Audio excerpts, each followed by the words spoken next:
Sometimes the quietest details reveal the loudest betrayals. This story explores the unnerving realization that someone you thought you knew completely has been living a hidden life right under your nose. It's about the subtle signs we ignore, the small habits that hint at bigger truths, and the moment you discover the life you built together was never entirely real. A tale of deception, calculated lies, and the slow, chilling awakening that forces a man to reclaim himself before the world he knows collapses completely. Hey friend, please subscribe. 1 second for you. Big deal for me. The garage door was closed when I got home. That wouldn't be strange if her car had been there. But it wasn't. Her spot was empty. No Civic. No oil drip stain beneath it. Just concrete and silence. And yet, the door from the garage into the kitchen was unlocked. Wide open, in fact. Swung halfway like someone had just walked through and forgot to close it. The house was dark. Quiet.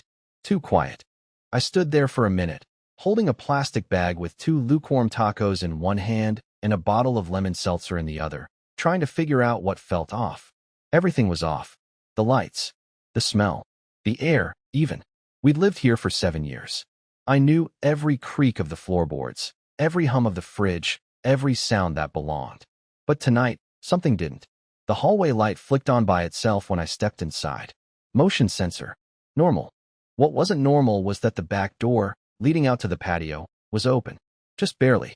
Like someone had slipped out and forgot to shut it fully. Or didn't want to. I set the food down quietly, like I didn't want to disturb the house. I don't know how else to describe the feeling except to say it felt like I was walking into a version of my life that had been tampered with. Like someone had moved things around just slightly. Not enough to scream break in, but enough to whisper someone else was here. A wine glass in the sink, half full. She never leaves a glass unfinished. 2 throw pillows stacked vertically, not horizontally. She always aligns them like a hotel bed. 1 chair slightly pulled out from the dining table. She never sits there. Neither do I. It was like the ghost of someone's presence hung in the air. And not a ghost I recognized. I should have asked her about it. Instead, I cleaned up. I closed the doors. I made excuses for her. Maybe she came back home for a minute. Maybe she forgot something. Maybe she didn't tell me because it didn't matter. But it did. To me, it did. She'd said she was staying late at work. Again. Another brand account in meltdown.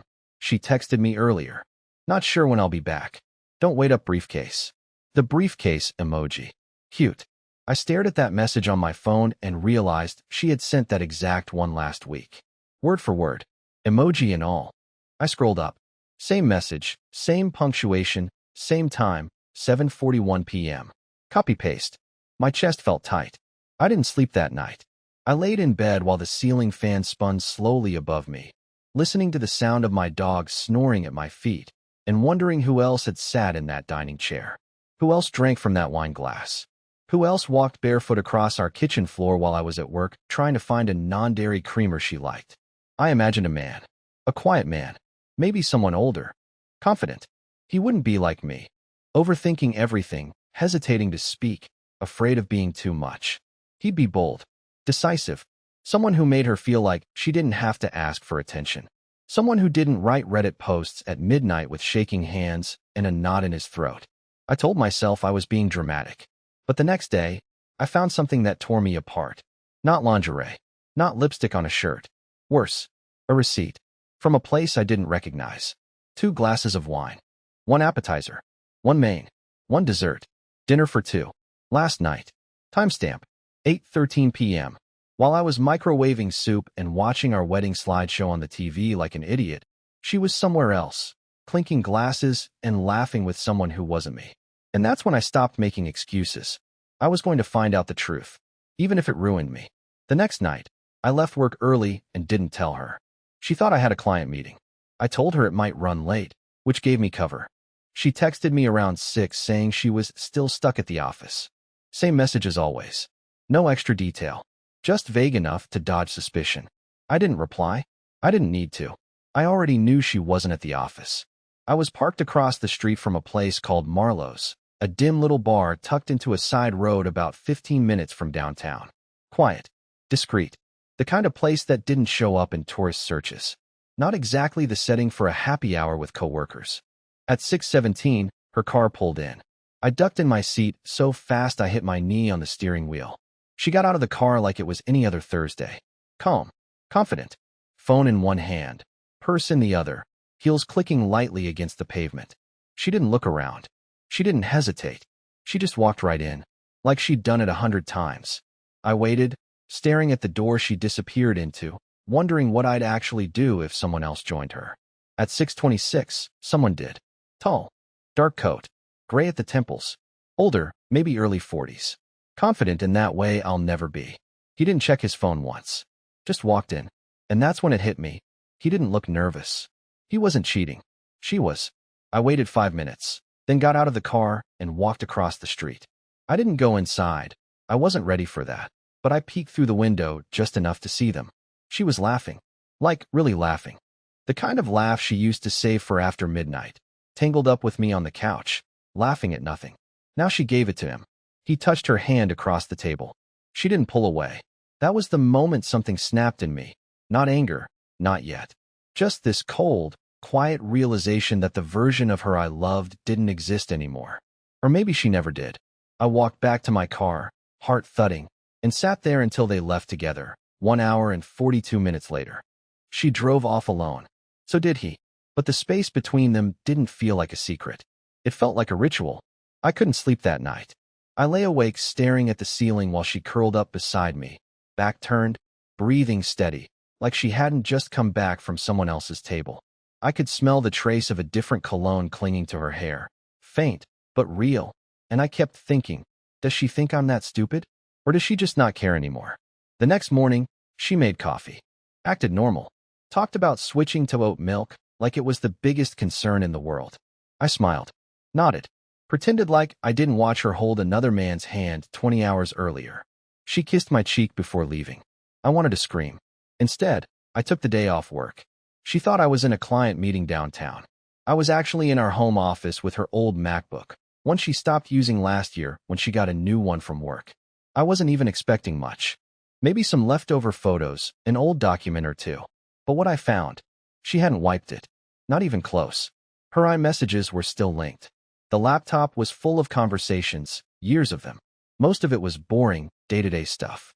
Work talk, memes, texts with friends. But then I searched the name Chris. That's when everything cracked open.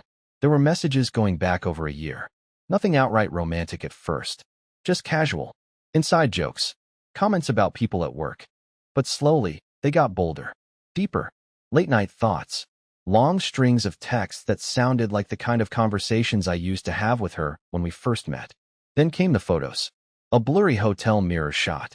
A wine glass in a room I didn't recognize. Her legs on a white bedspread. Nothing explicit, but it didn't need to be. The intention was clear. And the dates lined up with every one of her team retreats and overnight client reviews. It wasn't new. It wasn't impulsive. It was a routine, and she was good at hiding it. She'd built a whole second life behind well-crafted lies, and I never even thought to question her. Not really. I trusted her because I loved her, and she used that trust like a shield. The worst message was one from 2 months ago. Short, casual, harmless, if you didn't know better.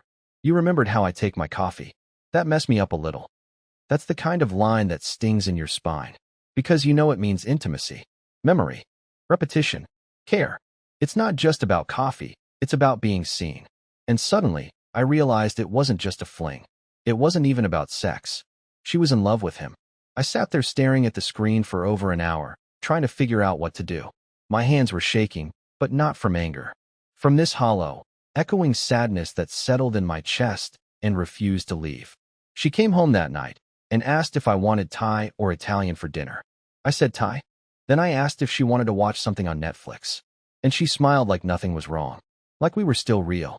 But I wasn't watching the TV that night. I was watching her. Because now I knew. And I wasn't going to confront her yet. Not until I found out everything. It happened by accident. She answered the phone without thinking. I was standing right there, holding 2 mugs of tea. She must have forgotten I was in the room. Hey, she said softly. Her tone dropped, warm and relaxed, in a way she never used with me anymore. Then silence. She listened for a second. Smiled. My heart started racing. She looked up and saw me. Just for a moment. Her whole face froze. Not panicked. just calculating. Then, without missing a beat, she turned away and said, "Can I call you back later?" I'm just with. She didn't finish the sentence. She ended the call and tried to play it off. "Wrong number," she mumbled, already walking toward the kitchen. Weird spam thing. I didn't say a word. Just sipped the tea. Watched her from the hallway. She moved quickly, like she needed something to do with her hands. Her phone buzzed 5 minutes later. I saw her glance at it, and then flip it face down. I should have confronted her. I should have asked who he was. But I didn't. Instead, I waited until she fell asleep. She was curled up on the far edge of the bed like usual, back to me, pretending everything was fine. I slipped out quietly and went to the garage, where I'd hidden an old burner phone I used years ago for work. I charged it, bought a prepaid SIM the next morning, and used it to create a fake number. That afternoon, I texted the number she'd called. Just one sentence. "She's lying to both of us." No name. No hint. Just bait. I didn't expect a response. But 20 minutes later, it came. "Who is this?" And just like that, I knew something she didn't. He didn't know about me either. I didn't reply right away. I let him sit with that message. "She's lying to both of us." 7 words. No context, but enough to plant a crack. Enough to make someone wonder if the person they trust might be a complete stranger. It was strange how calm I felt. Not numb. Not angry. Just still.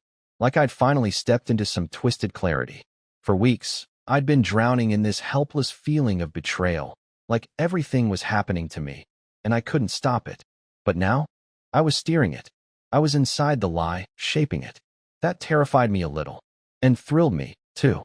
The next morning, she was humming in the kitchen. She made pancakes, like we were in some magazine ad for Sunday mornings. She even wore that oversized sweatshirt I bought her years ago, the one she used to only wear when she actually loved me. It was so carefully performed I almost believed it. Almost. But every time her phone buzzed, I saw her flinch. He must have said something. I checked the burner later that day. He'd messaged again. "I don't know who you are, but if this is a sick joke, it's not funny." I could have stopped there, but I didn't. I sent a second message, a little heavier this time. "Check the dates. She was with you the night. She told me she was in Chicago for work. Ask her what room she stayed in. Ask if she even remembers what color the sheets were." That one hit. He didn't reply for a full day. Meanwhile, Harper was spiraling in slow motion. She was still acting normal, but trying too hard.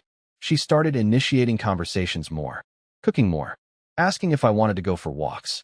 That part almost hurt the most, because I could tell it was guilt, not love, not affection.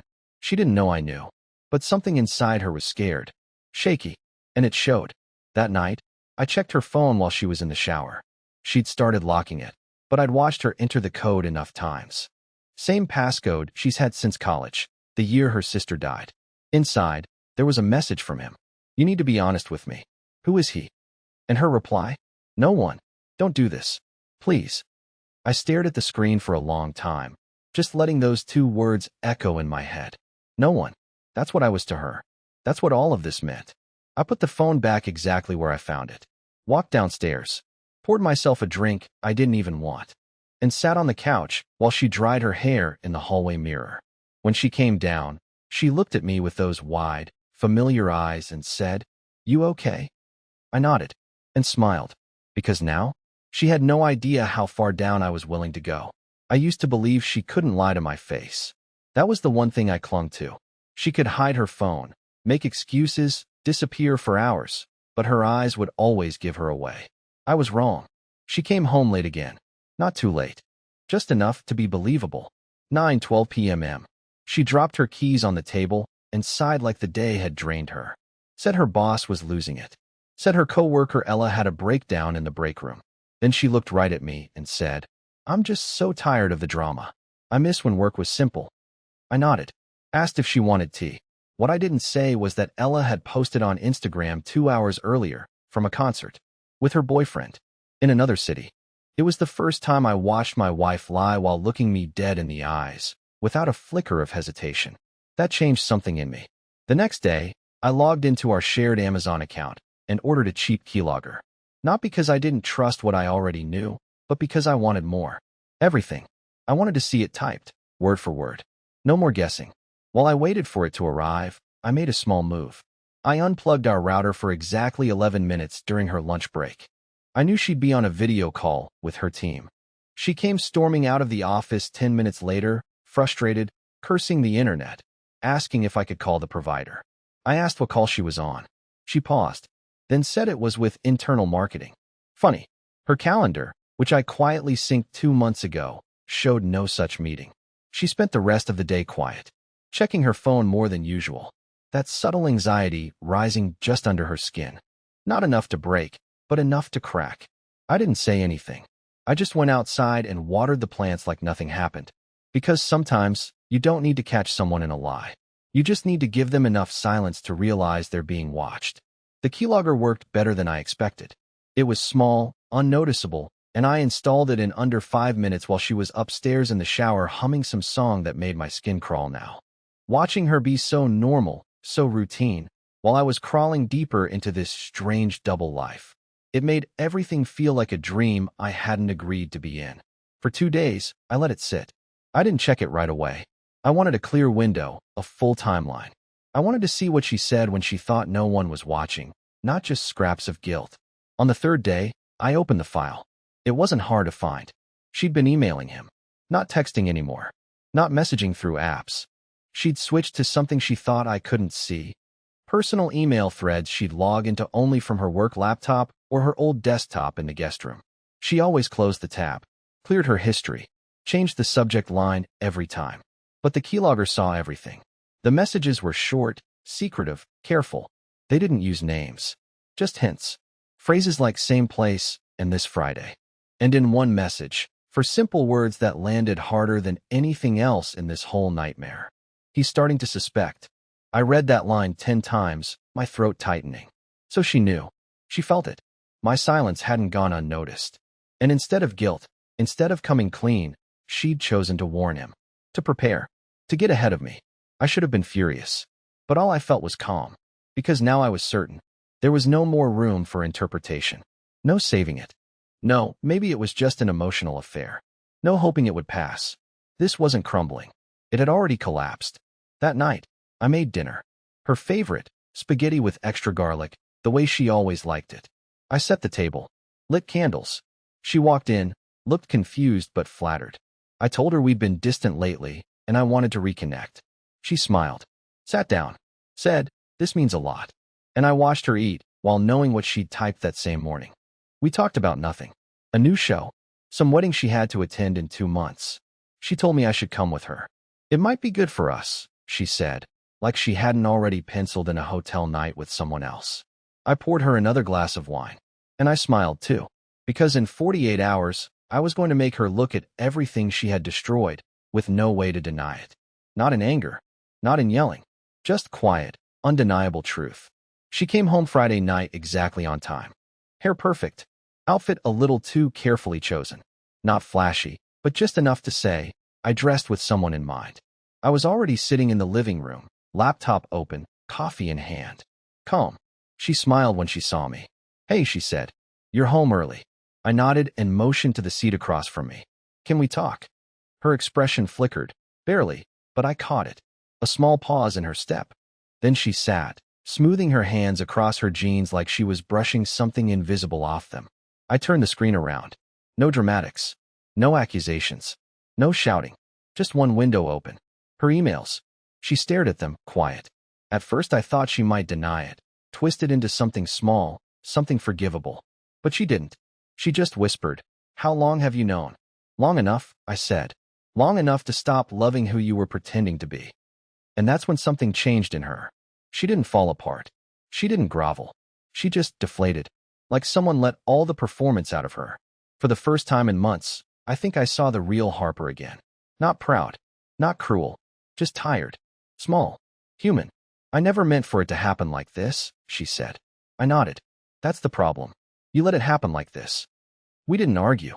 There wasn't anything left to fight over.